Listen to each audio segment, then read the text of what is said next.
ہفتہ 10 دن قبل ڈاکٹر مسعود صاحب نے مجھ سے کہا کہ ایک چھوٹا سا جلسہ اپنے مکتب میں کرانا اور مکتب کی اہمیت کے سلسلے میں بات کرنی۔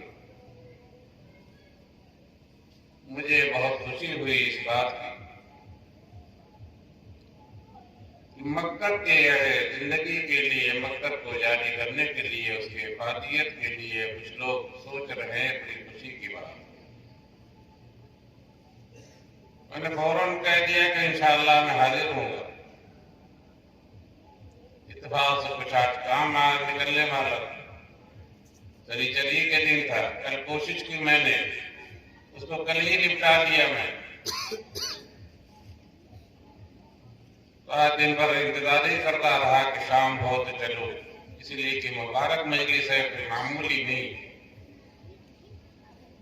اس کی اہمیت کا اندازہ وہی لوگ جان سکتے ہیں جو مکتب کے اہمیت کو سمجھتے ہیں، کلمہ طیبہ کی اہمیت کو سمجھتے ہیں۔ اور ہر مسلمان سمجھتا ہے، یہ اور بات ہے کہ عمل نہیں کر پاتا۔ تو خوشی کا مقام ہے کہ اس مجلس میں، مبارک مجلس میں مجھے شرکت کے توفیق اللہ رب العزت نے اپنے فضل کرم سے دی۔ اس سلسلے میں آپ حضرات نے بات بھی سنی، اپنی اولاد کو دین پر قائم و دائم رکھنے کے لیے مکتب سے بڑھ کے کوئی چیز نہیں۔ ایک مرتبہ بہار گیا تھا میں، بہت بڑا مجمع تھا، مکتبی کے سلسلے میں نے بات کی۔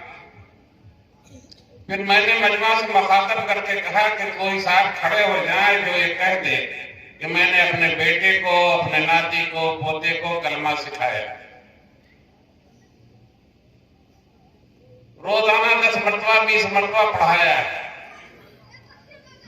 کئی مرتبہ میں نے کہا لیکن کوئی ہمت نہیں کر سکا کھڑے ہونے۔ میں نے کہا عورتوں میں 2-4 تو کہہ سکتی ہیں کہ میں نے کلمہ سکھایا ہے، لیکن مردوں میں کوئی ہمت نہیں کر پائے گا کہ کلمہ سکھایا۔ پھر میں نے کہا کہ آپ سے پوچھ رہا ہوں، اب آپ مجھ سے پوچھو تو میں بھی یہ کہوں گا کہ میں نے بھی اپنی اولاد کو نہیں سکھایا۔ پھر یہ سیکھا کہاں سے؟ میں نے کہا ایک ہی جگہ ہے جہاں مکتب میں روزانہ بچے کھڑے ہو کر کے کلمہ سیکھتے ہیں، گنتی سیکھتے ہیں، نصاب کی مشق کرتے ہیں، اور روزمرہ کی دعاؤں کی مشق کرتے ہیں۔ روز ان کو سکھایا جاتا ہے۔ آہستہ آہستہ رفتہ رفتہ وہ دل کے گہرائی میں اتر جاتا ہے۔ اور جب مکاتب سے لوگ بھاگ رہے ہیں تو مکاتب سے نہیں بھاگ رہے ہیں بلکہ نعوذ باللہ ایمان سے بھاگ رہے ہیں۔ اب گھروں میں ماحول نہیں، کوئی بتانے والا نہیں، تو دھیرے دھیرے وہ غائب ہو جائے گا۔ کہاں ہم پہنچ جائیں گے؟ اللہ ہم سب کو حفاظت کرے۔ آج گاؤں کے احباب نے یہ ارادہ کیا کہ مکتب کی زندگی، مکتب کی احیاء کی بات کریں، اس کے زندہ کرنے کی بات کریں۔ بڑی خوشی کی بات ہے۔ اور ہم نے آپ نے اس سلسلے میں قربانی دی۔ مجھے یقین ہے کہ انشاءاللہ یہ تھوڑی سی قربانی، ہمارے یہاں صبح سے بیٹھنا، یہ کوئی معمولی چیز نہیں ہے۔ انشاءاللہ یہ ہم سب کے لیے صدقہ جاریہ بنے۔ آئیے ہم سب دعا کر لیں اللہ رب العزت ہمیں اپنے ہی ماحول میں رہنے کی توفیق نصیب فرمائے، اور جتنے اسباب دنیا کے ہیں، دین کے ہیں، ان کا اپنے ہی ماحول میں ہم سب کو اللہ رب العزت بن فضل و کرم سے عطا فرماتا رہے۔ اپنے ماحول سے نکلنا، دوسرے ماحول میں جانا خطرے سے خالی نہیں۔ یاد رکھیے، اپنے ماحول سے نکل کر کے دوسرے کے ماحول میں رکھنا خطرے سے خالی نہیں۔ اپنے ہی ماحول میں جو کچھ اللہ دے وہ بڑا غنیمت ہے۔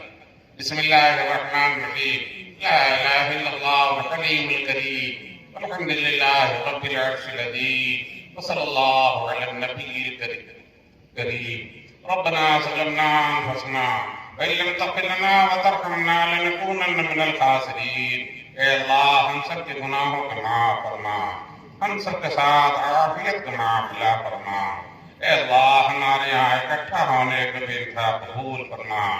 اے اللہ ہمارے سلسلے میں بھاگ دوڑ کو سننے بیٹھنے کو بولنے کو ہم سب کے لیے صدقہ جاریہ بنا دے، ہم سب کے لیے صدقہ جاریہ بنا دے۔ اے اللہ ہم سب کو دین اسلام پر قائم و دائم رکھ، ہمارے آنے والی نسلوں کے بھی اے اللہ دین اسلام پر قائم رکھ۔ اے اللہ ہماری نسل جو قیامت تک آئے سب کو دین اسلام پر قائم و دائم رکھنا۔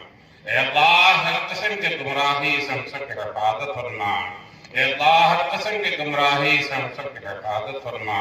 اے اللہ کلمے پر ہم سب کو چلنے کا توفیق نصیب فرما۔ ہر قسم کے پریشانی سے حفاظت فرما، ہر قسم کے بددینی سے حفاظت فرما۔ اے اللہ جن لوگوں نے اس جلسے کے انعقاد کے سلسلے میں محنت کی، اے اللہ ان کی محنت کو بار آور فرما، ان کی محنت کو بار آور فرما، ان کی کوششوں کو بار آور فرما۔ اے اللہ محمد اپنے فضل کرم سے ہم سب کے دعاؤں قبول فرما۔ وصلی اللہ علی نبی کریم برحمتک یا رحمت